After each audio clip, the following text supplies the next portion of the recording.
Tonight is not just another night you will forget by morning. It is a window quiet, unnoticed, but powerful, through which your mind can be rebuilt or quietly weakened. And what you allow into it before sleep will decide which of those two occurs. Most men never question this. They close their eyes the same way they live their day, scattered, distracted, carrying unfinished thoughts into a state where the mind becomes most receptive. And then they wonder why nothing changes. But nothing changes because nothing is directed. Your body rests. Your mind continues. It replays what you gave it. It strengthens what you repeated. It accepts impressions without resistance, especially in those final moments before sleep, when your conscious guard begins to lower. That is where influence deepens, and what enters there stays. Let me ask you something directly. What thoughts have been following you into the night? Not what you claim to believe, but what actually repeats when everything becomes quiet. Because those thoughts are not passive. They are instructions. Most people carry worry into sleep, unfinished problems, doubt, conversations that never resolved. They drift into that state without intention, and the mind accepts it all, repeats it, reinforces it, and returns it to them the next day. That is the cycle, unconscious repetition. And repetition, whether chosen or not, builds belief. Belief shapes action. And action produces results that feel automatic, but were carefully constructed in silence. This is how lives are shaped, not in moments of effort, but in patterns of thought. The problem is not that the mind is weak. It is that it is open to whatever you feed it. And if you do not choose what enters, something else will choose for you: environment, noise, distraction, and the endless flow of unfiltered information. That is how most men are programmed, quietly, consistently, without awareness. But there is another path, a deliberate one, a way to use those same hours not for drift, but for direction. To take control of what enters your mind at its most receptive point and replace random thought with purposeful instruction. Because the subconscious does not question, it accepts. And what it accepts repeatedly, it expresses through your behavior. It shapes how you think, how you act, what you expect, and ultimately what you achieve. This is the law. It works whether you understand it or not. Now, imagine this. Instead of falling asleep with scattered thoughts, you enter the night with focus. Instead of replaying problems, you repeat principles. Instead of drifting into uncertainty, you guide your mind toward clarity and purpose, night after night. Without interruption, something begins to change. Your thinking becomes sharper. Your reactions become more controlled. Your decisions begin to align with something deeper, something that feels natural, but was actually constructed through repetition. That is the power of suggestion, especially before sleep, because in that state, the conscious mind relaxes, resistance fades, and the deeper mind becomes more receptive, more obedient to what it hears, what it repeats, what it accepts. This is why the final thoughts matter. They are not just thoughts, they are commands, commands that shape identity, commands that direct behavior, commands that, over time, create results that seem effortless but are anything but accidental. Most men ignore this. They treat the night as empty, but it is not empty. It is active. And what you place into it will return to you strengthened. In this lesson, you are not simply listening. You are planting. Each idea, each principle, each repeated phrase is being impressed upon the part of your mind that governs your actions without your awareness. And over time, those impressions begin to guide you without force, but only if they are repeated. This is not about hearing something once. It is about returning to it again and again until it becomes familiar, until it becomes belief, until it becomes you. Because transformation does not happen in a single moment of inspiration. It happens through consistent exposure to the same directed thoughts until they replace what was there before. This is how the mind is rebuilt, from within. So tonight, Do not fall asleep the way you always have. Do not carry the same scattered thoughts into another cycle of unconscious repetition. Instead, choose what enters. Direct it. Feed your mind with something that strengthens rather than weakens, because whether you realize it or not, you are always programming your mind. The only question is, are you doing it by design or by default? There is a moment each night that passes unnoticed by most men. It does not announce itself. It does not demand attention. Yet within it lies a power that shapes the direction of thought, the formation of belief, and ultimately the course of a man's life. It is the moment just before sleep. If I were to begin again, I would give this moment greater attention than any hour of the day, for it is here that the mind becomes most receptive, not through effort, but through relaxation. The guard that protects it during waking hours begins to lower. Judgment softens, resistance fades, and what enters remains. Most men do not recognize this condition.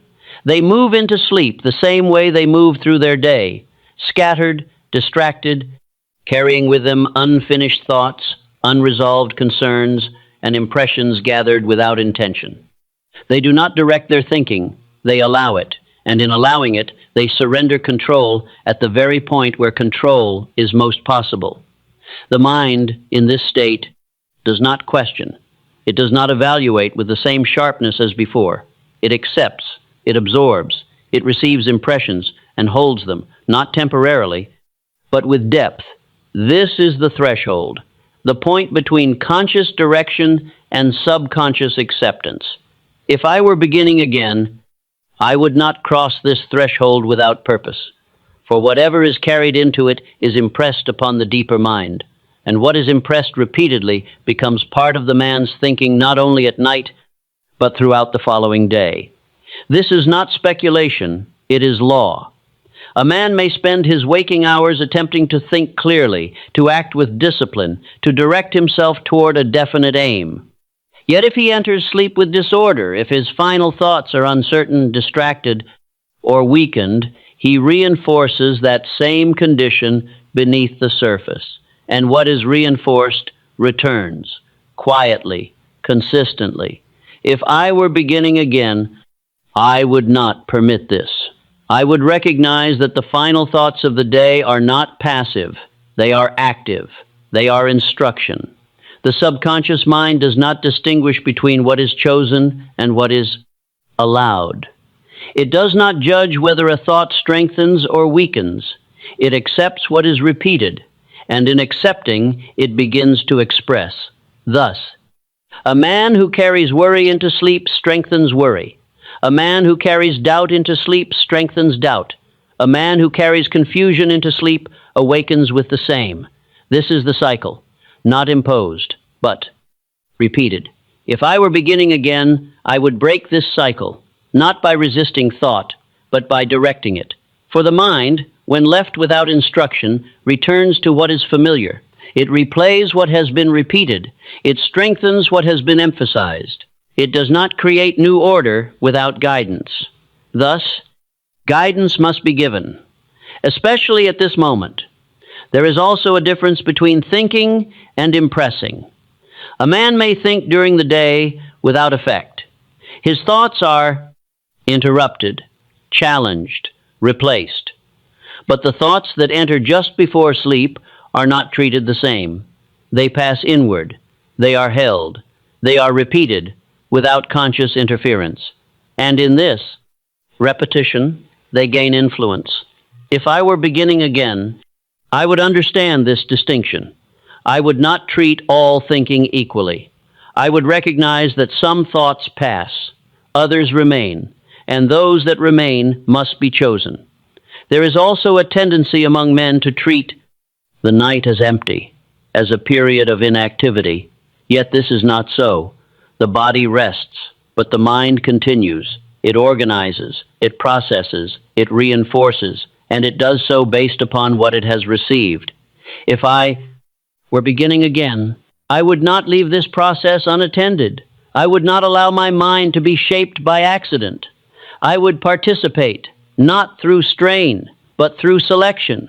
through choosing what is repeated in those final moments. There is also a quiet consequence that must be understood.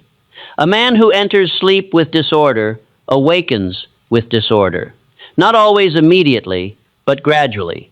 His thinking becomes less clear, his reactions less controlled, his direction less certain. He may not recognize the cause, yet it is present, formed in silence. If I were beginning again, I would correct this at its source. I would not attempt to repair confusion after it appears. I would prevent it before it is formed. There is also a contrast that becomes visible over time. The man who directs his thoughts before sleep begins to change. His thinking becomes more ordered, his responses more measured, his actions more aligned. He appears calm, certain, deliberate. Others may attribute this to personality, yet it is not personality. It is conditioning, chosen, repeated, applied. If I were beginning again, I would create this condition deliberately, not through effort alone, but through repetition. For repetition impresses, and what is impressed becomes natural. There is also a simplicity to this principle. It does not require complex method. It does not demand extended time. It requires only attention, consistency, and direction to choose. Each night, what enters the mind before sleep, to repeat what strengthens, to avoid what weakens, and to do so without interruption. If I were beginning again, I would treat this as essential, not optional, for it determines the tone of the next day, and the next, and the next. There is also a shift in awareness that occurs. At first, the man must remind himself. He must consciously direct his thoughts. He must choose deliberately. But with repetition, this becomes easier. The mind begins to follow the pattern. It expects instruction. It becomes accustomed to order. And in this, control is established, not through force, but through consistency. If I were to express this as instruction, I would say, guard the final thoughts of your day, direct them, choose them. Let this be fixed firmly within. I choose what enters my mind before sleep. I direct my thoughts with purpose. I impress only what strengthens me. Repeat this not as encouragement, but as practice. For the mind, when guided repeatedly at this moment, begins to accept that guidance without resistance. And what is accepted becomes belief. Thus, if I were to begin again from nothing, I would begin here, at the threshold of sleep. For it is here that the mind is most open. And what enters there will not remain as thought alone, but will return as behavior, as decision, as result. And in directing it, man begins to rebuild himself, quietly, but with certainty. Having understood the power of the mind at the threshold of sleep, the next principle, if I were to begin again, is to recognize what occurs after that moment has passed. For the thoughts carried into sleep do not end when consciousness fades. They continue, they repeat, they deepen, and in this repetition, they take form. Most men believe that sleep is a pause, a break from thinking, yet this is not so. The conscious mind rests, but the deeper mind remains active. It does not sleep in the same manner. It processes, it organizes, it reinforces what it has been given. If I were beginning again, I would understand that the final thoughts of the day do not disappear in sleep.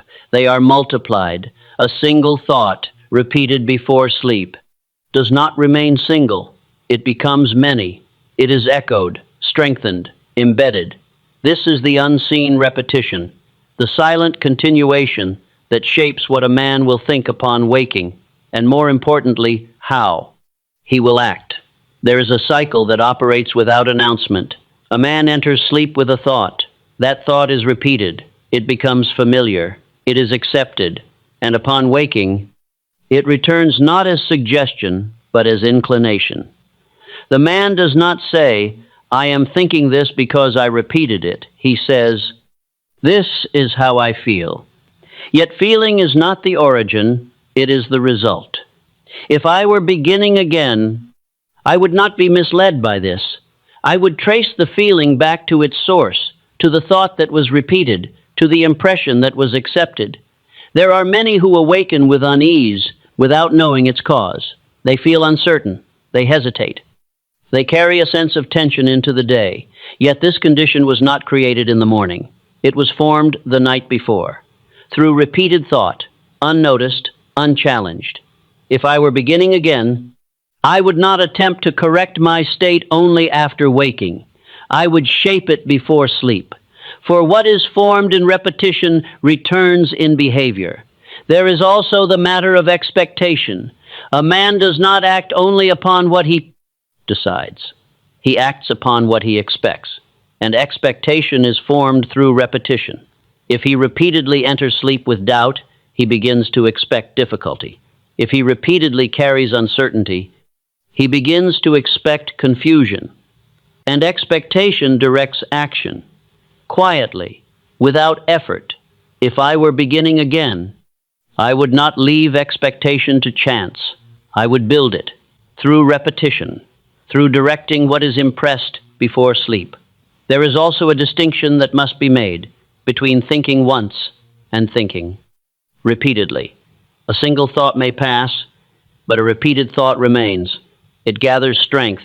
It becomes easier to recall, and eventually, it requires no effort at all. It appears naturally. This is how belief is formed, not through force, but through familiarity. If I were beginning again, I would use this principle deliberately. I would repeat thoughts that strengthen direction, that increase certainty, that align with my aim, and I would do so consistently, for consistency gives power to repetition. There is also a danger in unconscious repetition. A man may not choose his thoughts, yet they repeat. Conversations from the day, unresolved concerns, fragments of experience, these return at night, and in returning, they are strengthened. If they are negative, they weaken. If they are uncertain, they confuse. And because they are repeated without awareness, they are accepted without resistance. If I were beginning again, I would interrupt this process, not by force, but by replacement. I would introduce thoughts of my own choosing and repeat them until they replace what would otherwise return. There is also a gradual transformation that occurs through this practice. At first, the man must direct his thoughts with effort. He must choose them consciously. He must repeat them deliberately. But with time, the repetition becomes easier. The thoughts return without effort. They become familiar. And what is familiar becomes natural. Thus, the man awakens with different inclinations. He feels more certain, more composed, more directed. Not because something has changed suddenly, but because repetition has altered his internal state. Others will begin to observe this change. They will notice that the man no longer reacts as before. He does not carry the same uncertainty. He does not hesitate unnecessarily. His actions appear more aligned, more consistent. They may attribute this to discipline, yet the cause lies deeper, in repetition, in what has been impressed upon the mind repeatedly, especially in its most receptive state. There is also the compounding effect. A thought repeated one night has influence. A thought repeated many nights becomes dominant. It begins to override what was there before. It replaces, it reshapes, and in time, it governs. If I were beginning again, I would not expect immediate transformation. I would expect accumulation, for the effect of repetition is not sudden. It builds quietly, yet steadily, until change becomes visible. There is also the importance of returning to the same instruction, not once, but repeatedly. A man may hear a principle and agree with it, yet if he does not return to it, it fades, it loses strength, it is replaced by what is repeated more often. If I were beginning again, I would return again and again, until the principle is no longer external, until it becomes part of my thinking. There is also a final understanding. The man who controls repetition controls direction. For repetition forms belief. Belief shapes expectation. Expectation influences action, and action produces result. This chain is constant. It operates whether it is directed or not. If I were to express this as instruction, I would say, repeat what strengthens you, especially before sleep. Let this be fixed firmly within. I repeat what builds me. I strengthen what I choose. I carry only directed thought into sleep. Repeat this not as encouragement, but as method. For the mind, when given repeated instruction, accepts it. And what it accepts, it expresses. Thus, if I were to begin again from nothing, having guarded the threshold of sleep, I would do this next. I would control repetition. For in controlling repetition, I would shape what returns to me, not only in thought, but in action, and in the results that follow. Having understood that repetition continues through the night and returns as behavior the following day, the next principle, if I were to begin again, is to recognize what that repetition ultimately creates. It does not stop at thought, it becomes identity. A man is not shaped only by what he does. He is shaped by what he repeatedly accepts as true. And what he accepts repeatedly, especially in those unguarded moments before sleep, becomes the way he sees himself. This process is quiet. It does not declare itself, yet it is constant. If I were beginning again, I would not overlook this transformation, for it determines more than action. It determines the man who acts. There is a distinction that must be understood. A man may think a thought once, and it passes. He may repeat a thought, and it remains. But when a thought is repeated continuously, without interruption, it no longer feels like something he is thinking. It feels like something he is. This is the formation of identity. Not sudden, but gradual. A man does not say, I am becoming uncertain. He begins to say, I am uncertain. He does not say, I am repeating doubt. He begins to say, I doubt. The thought has moved from repetition to belief to identity. If I were beginning again, I would recognize this movement. For once a thought becomes identity, it governs action without resistance. The man no longer questions it. He acts in accordance with it, naturally, without effort. There are many who attempt to act with discipline during the day, yet carry conflicting identity within them. They attempt to move forward, yet believe themselves unprepared. They attempt to act decisively, yet carry uncertainty beneath the surface. This creates conflict, and conflict weakens action. If I were beginning again, I would not attempt to force action against identity. I would shape identity itself, for when identity is aligned, action follows without strain. There is also the role of repetition in this process. Identity is not formed through a single statement. It is formed through repeated impression, night after night, thought after thought, until the idea becomes familiar, and familiarity becomes acceptance. If I were beginning again, I would not rely upon occasional instruction. I would rely upon consistent repetition, for consistency gives permanence. There is also a danger that must be understood. Identity may be formed unconsciously. A man may not choose what he becomes. He may simply absorb from environment, from conversation, from repeated thought, and in absorbing, he adopts, not deliberately, but gradually. If I were beginning again, I would not permit this. I would choose what I become through what I repeat, especially at night. When the mind accepts without question, there is also a transformation that occurs when identity begins to change. At first, the man feels a difference. His thinking shifts slightly. He notices new inclinations, new tendencies. He begins to respond differently, not completely, but noticeably. This is the beginning. If he continues, the change deepens. The new thoughts return more easily. The old thoughts appear less often. And in time, the new identity begins to take hold. The man no longer feels as he once did. He no longer reacts as he once did. He begins to operate from a different center. If I were beginning again, I would continue through this stage, for it is not immediate. It requires repetition, but once formed, it is powerful. There is also the effect this has on action. A man who sees himself as uncertain hesitates. A man who sees himself as directed proceeds. A man who sees himself as capable acts. These actions do not require persuasion.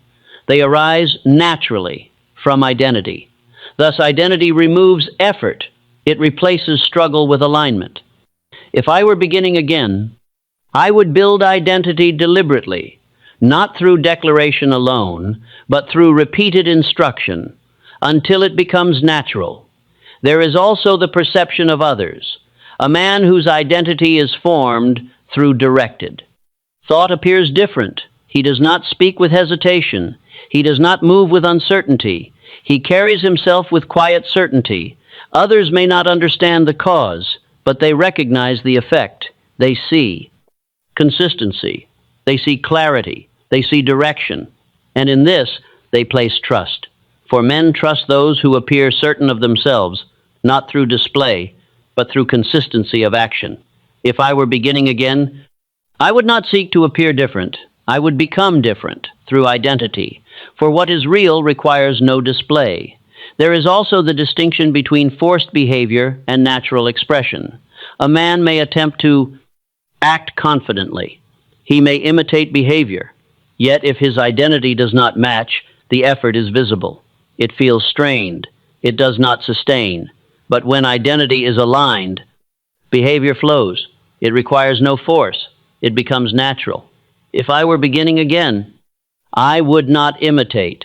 I would construct through repetition, through nightly instruction, through consistent impression, until what I think matches what I do, and what I do reflects who I am. There is also the permanence of identity once formed. A repeated thought may fade. A belief may weaken. But identity, once established, remains. It continues to influence action without effort. Thus, the importance of forming it correctly. If I were beginning again, I would not allow identity to be shaped by accident. I would shape it through choice, through repetition, through direction. There is also a final realization. A man does not become what he wishes. He becomes what he repeatedly accepts. And what he accepts most deeply is what he carries into sleep. For in that state, acceptance is strongest. If I were to express this as instruction, I would say, choose who you become, and repeat it, especially at night.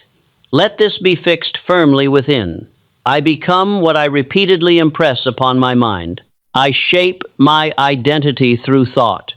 Repeat this not as encouragement, but as creation. For the mind, when given repeated identity, accepts it, and when it accepts, it expresses.